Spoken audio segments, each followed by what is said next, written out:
জীবনে দুই ধরনের মানুষের থেকে দূরে থাকবেন, এক ব্যস্ত মানুষ, দুই অহংকারী মানুষ। কারণ ব্যস্ত মানুষেরা নিজের ইচ্ছে ছাড়া কথা বলে না, আর অহংকারী মানুষেরা নিজের স্বার্থ ছাড়া পাশে থাকে না। কিছু কিছু সম্পর্ক শেষ হয়েও হয় না।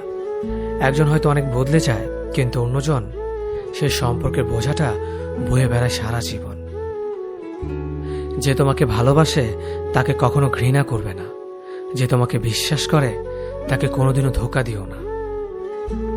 সব সহ্য করা যায়, কিন্তু প্রিয় মানুষের অবহেলা সহ্য করা যায় না। একতরফা ভালোবাসাগুলো এমনই হয়, একজন পাগলের মতো ভালোবেসে যায়, আর একজন পাগল ভেবে শুধু অবহেলা করে যায়। অনুভূতি, ভালোবাসা, মায়া এগুলো যত কম প্রকাশ করবেন, মানুষ আঘাত করার সুযোগ তত কম পাবে। কোনো অভিযোগ নেই, আর কখনো থাকবেও না। আছে শুধু অভিমান, যা কখনো বলবো না।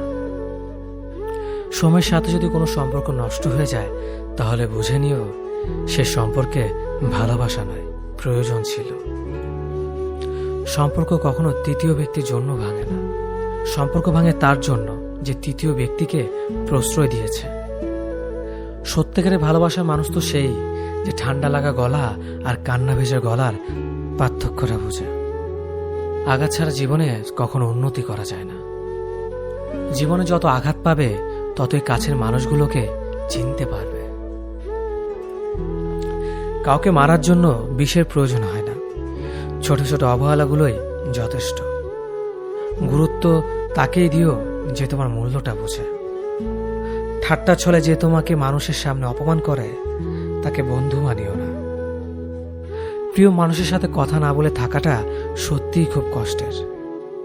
ধৈর্য মানুষকে উন্নত করে, রাগ মানুষকে ধ্বংস করে। জীবনে তিনটি কথা মনে রাখবেন: যে তোমাকে বিপদের দিনে সাহায্য করেছে তাকে কোনোদিনও ভুলবে না। মায়া ত্যাগ করতে শেখো, দেখবে কষ্ট এমনিতেই কমে যাবে। যে যত বেশি ভালো ও সরল মনের মানুষ হয়, তাকে তত বেশি কষ্ট সহ্য করতে হয়। এটাই দুনিয়ার নিয়ম।